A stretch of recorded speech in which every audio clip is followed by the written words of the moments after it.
Hey guys, welcome to Chevy Volt vlog number 62. It's now about 41,000 miles on my 2017 Chevy Volt. It's only about 18 months since I owned this 2017 Chevy Volt. And there's been a lot of travel. As you know, I've been traveling up and down California. That's what I love doing, just traveling and exploring new places. And I'm still getting about 31 miles to a gallon using the gas only, which is good. Because each of these trips, basically, I use about 23 miles to 23 gallons, as well as my EV range and everything else, and I rack up a lot of bug time.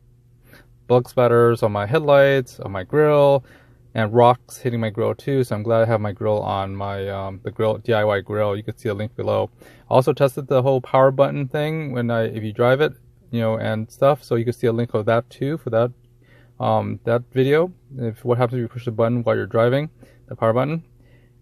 So yeah, actually nothing really happens too much. It asks for confirmation, but it does have a trick of where you basically, if you actually did push it, you have to double push it again so that you can actually start it from neutral. I did change my oil for my Chevy Volt. I put 020 oil now, instead of the 520 that it comes with it. I did notice that, whoever did it last, the dealership, made me lose some oil throughout the, 10,000 miles of my oil change intervals. And I lose about half a quart of oil. So anywho, another thing that's happened, at the 40,000 mile range is that my shifter from park doesn't seem to register to turn off the car. So it's still 41,000 miles. You have to push it and wiggle it, with the, to trigger that switch to happen. And then I could push the power button and turn off the car. Kind of annoying, and I'm gonna probably take it to the dealership. I already posted a video of that too, so I'll put a link below as well. But yeah, we'll see what happens there. So the drive was pretty cool. Just fueled up a few times. Went to Northern California, did my 700-mile runabout visit to Northern California.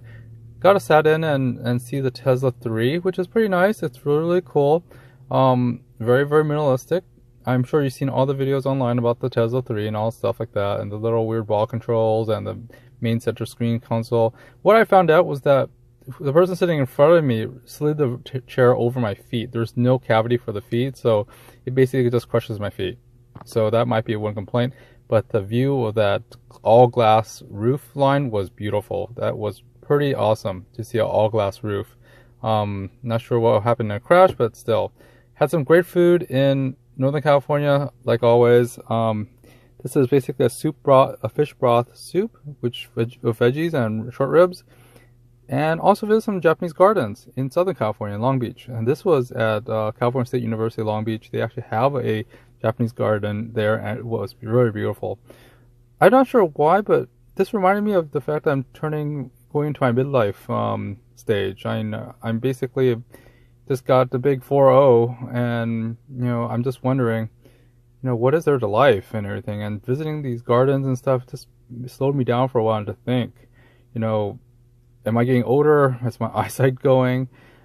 Do I need a sports car? Initially when I bought, can I eat this stuff at, these shrimp and everything else, everything is starting to go, I don't know. It's the midlife crisis thing. So no more scallops, no more heavy-duty caloric or high cholesterol seafood and stuff. So I'm a food guy. I love eating food, and I like traveling to food. And now it feels like I'm just staring out there like a old truck staring into the road, and seeing everything getting either younger or things passing by. And on my way back, it's like I don't have a house yet. All I have is my car.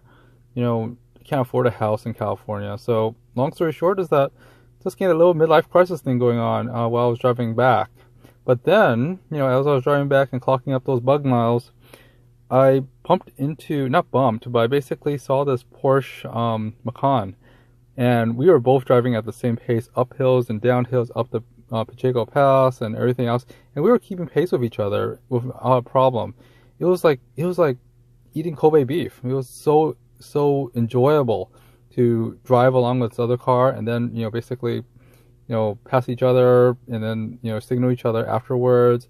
It was really fun. To be honest, we basically drove up and down we basically drove about 180 miles on my gasometer, or basically the gasometer, as a lot of people talk about it.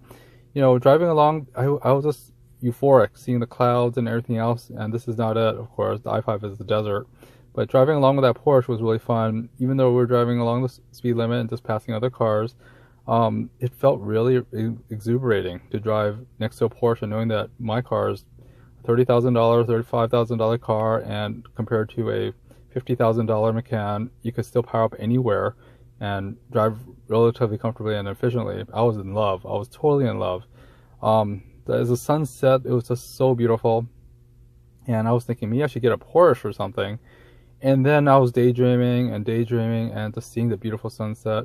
And my guessometer car said, you know, when I first started, it had 230 miles in range. But by the time I was halfway through, I saw a signal on my dash saying, fuel low, and it just beeped and ringed. And I was about probably 20 miles away from a gas station, and suddenly everything just turned dark. Everything just felt creepy, because I just realized that when it says fuel low, it probably means I only have like a gallon or less of gas in my car, and I know I can get 30 miles to a gallon. Luckily, I made it to a gas station at 180 miles, even though the gasometer said I had 230. But overall, this is the first time I had a low fuel warning light that popped out, and maybe it was because I was in a little bit of a daydream following that Porsche. I don't know if some people think Porsche or Porsche, 2 syllables, whatever. But yeah, I fueled up at $3.79 per gallon in the middle of Lost Hills, which was kind of pricey. But then compared to what he did, because he stopped too, his was double this, in terms of cost. So long story short, it was fun. Well, this is the first time I had a low fuel thing, but it was fun. It was fun to do that.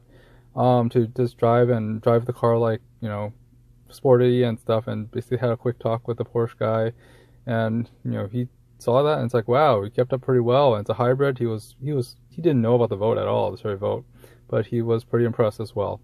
Anywho, that's about it for this one. See you next time. I'm gonna be bringing the car to the dealership for that park shift issue. So like, subscribe, and comment below for Chevy Volt. And if you haven't done so, you might want to try doing the oil change yourself. I have the link below for the DIY. Stay tuned for more Chevy Volt vlog. See you next time. Have a great one. Drive safe. Take care. Bye-bye.